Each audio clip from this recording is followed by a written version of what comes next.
ఒకవైపున అన్ని వ్యవస్థలు ఒకవైపున ఇక్కడ ఈరోజు చూస్తే అన్ని కుప్పకూలిపోయిన పరిస్థితులు. గవర్నమెంట్ స్కూల్ ఎందుకు నడుపుతా ఉన్నది అని చెప్పి అనుకునే ముఖ్యమంత్రి బహుశా చంద్రబాబు నాయుడు తప్ప ప్రపంచ చరిత్రలో ఎవడు ఉండడు. గవర్నమెంట్ హాస్పిటల్ ఎందుకు నడుపుతుంది అని చెప్పి అనుకునే మనిషి ఒక చంద్రబాబు నాయుడు తప్ప ప్రపంచ చరిత్రలో ఏది ఉండడు. మనం ఉన్నాం కాబట్టి ఆర్టీసీ కనీసం బతికింది.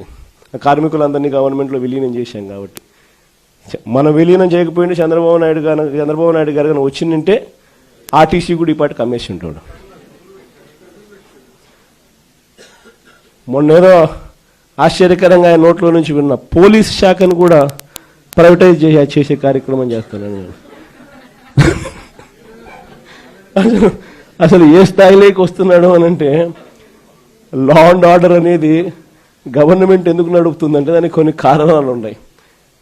ప్రైవేట్ ఎక్స్ప్లాయిటేషన్ ఉండకూడదు అని. స్కూల్ ఎందుకు నడుపుతుంది గవర్నమెంట్ అంటే కొన్ని కారణాలు ఉన్నాయి, ప్రైవేట్ ఎక్స్ప్లాయిటేషన్ ఉండకూడదని.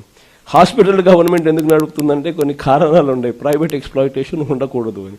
బస్సులు ఎందుకు నడుపుతుందని అంటే దానికి కారణాలు ఉన్నాయి.